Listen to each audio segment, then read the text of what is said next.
Hello everyone, welcome back to our channel.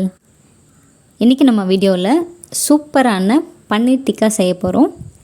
அதுக்காக நான் இங்கே பன்னீர், ஒரு கேப்சிகம், ஒரு ஆனியன், ஒரு டொமேட்டோ எடுத்திருக்கேன். ஒரு பாத்திரத்தை எடுத்துக்கிறேன். அதில் அரை கப் தயிர் சேர்த்துக்கிறேன். இது கூடவே ஒரு ஸ்பூன் மிளகாய்த்தூள், ஒரு ஸ்பூன் மல்லித்தூள்,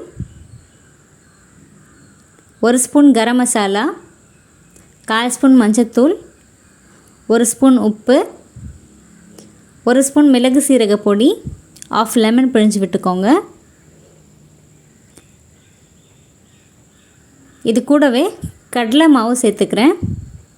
கொஞ்சமாக கஸ்தூரி மெத்தி. ஆயில் சூடு பண்ணிவிட்டு மிதமான சூட்டில் இருக்க ஆயில் சேர்த்துக்கிறேன்.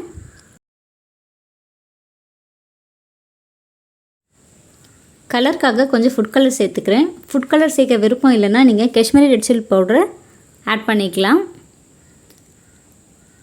நல்லா மிக்ஸ் பண்ணி விட்டுக்கோங்க. இது கூடவே ஒரு ஸ்பூன் இஞ்சி பூண்டு பேஸ்ட்டு சேர்த்துக்கலாம். ஆனால் நான் கடைசியில் தான் சேர்க்க போகிறேன். வெங்காயம், கேப்சிகம், கொடமிளகாய், தக்காளி எல்லாத்தையும் நான் ஒரே ஷேப்பில் கட் பண்ணி வச்சுருக்கேன். கட் பண்ணியிருக்க வெஜிடபிள்ஸை சேர்த்துக்கிறேன்.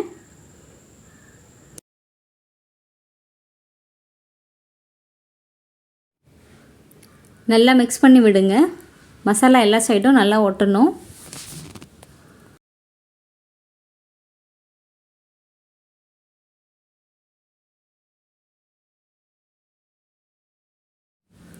கட் பண்ணி வச்சுருக்க பன்னீரையும் சேர்த்துக்கிறேன்.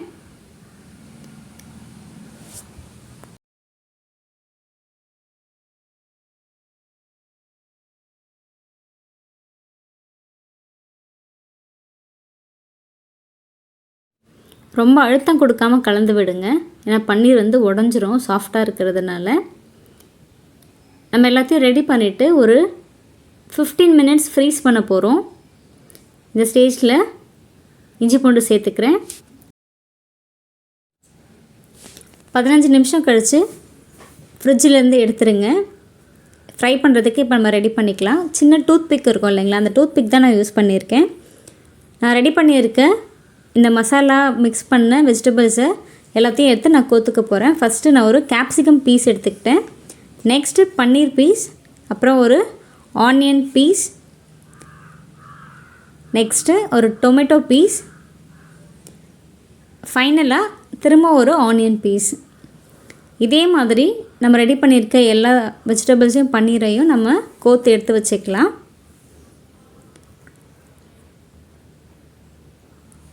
பாருங்கள் எந்த அளவுக்கு செட் ஆகிடுச்சு.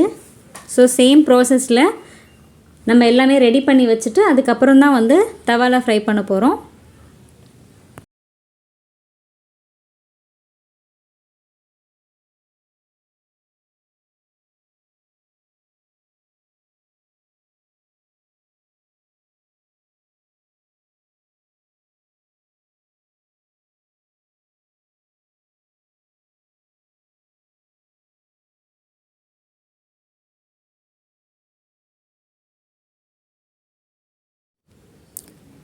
பாருங்கள் நம்ம டூத் பிக்கில் ரெடி பண்ணது எவ்வளோ அழகாக இருக்குது.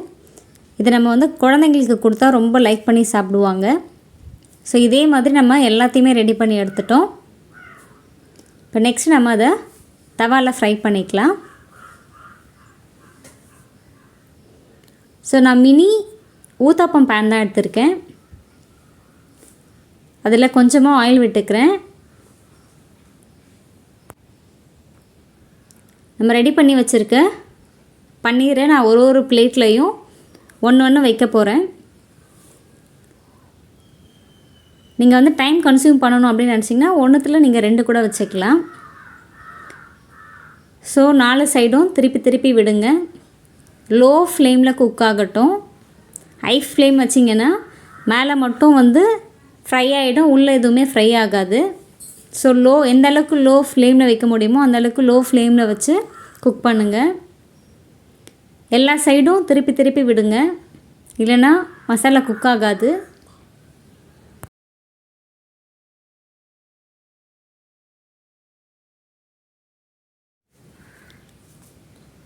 ஒரு 10 மினிட்ஸ் நல்லா ஃப்ரை ஆகட்டும்.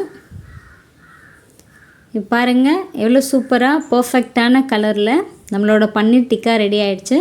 இதை நான் எடுத்து பிளேட்டுக்கு ஷிஃப்ட் பண்ணிக்கிறேன்.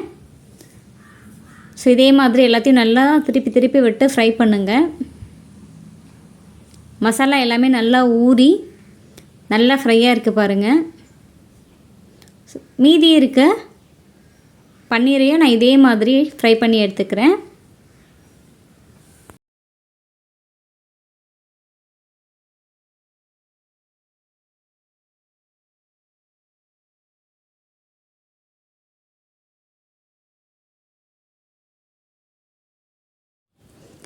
ஸோ சூப்பரான பன்னீர் டிக்கா ரெடி ஆயிடுச்சு. உங்கள் வீட்லேயும் வெஜிடேரியன்ஸ் இருந்தாங்க அப்படின்னா அவங்களுக்கு இந்த மாதிரி செஞ்சு கொடுங்க. ரொம்ப லைக் பண்ணி சாப்பிடுவாங்க. பிடிச்சிருந்தால் லைக் பண்ணுங்கள், ஷேர் பண்ணுங்கள், சப்ஸ்கிரைப் பண்ணுங்கள்.